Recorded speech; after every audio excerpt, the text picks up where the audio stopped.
Hi, I'm George Smulian from Infectious Diseases. And I'm Stewart Wright from Emergency Medicine.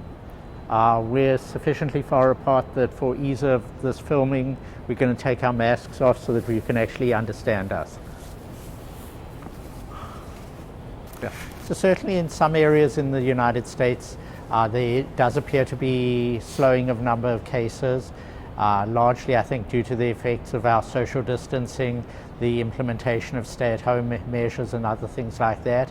Unfortunately, there are other areas where it's still increasing, and so we're in for a period of time where things are going to be fluctuating on a daily or weekly basis until we see which direction we're going. I think it's commonly recognized that it started in China in late December and then moved to the United States pretty much mid-January with a first reported case.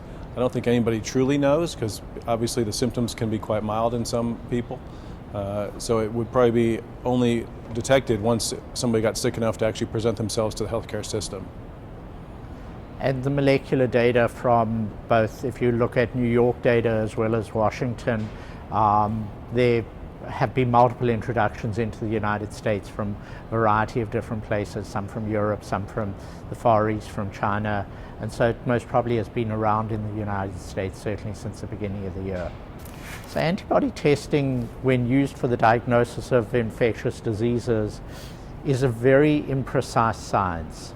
Unfortunately, it tells us much more about past exposure than active infection. There are different types of antibodies, some that come on early, some that come on a little later after exposure. The ones that come on early are often unreliable and can be variable in the population. So they're not, and they stick around for a period of time. So it's not useful. A single antibody test is often not useful in making a diagnosis. If one wants to use antibody testing, ideally one should get one sample now and another sample 2 to 4 weeks later, and then look at the level of antibodies against a specific infection to try and definitively make the diagnosis. So they're much better as an epidemiological tool than as a diagnostic tool. There's clear guidance for return to work policies for healthcare workers.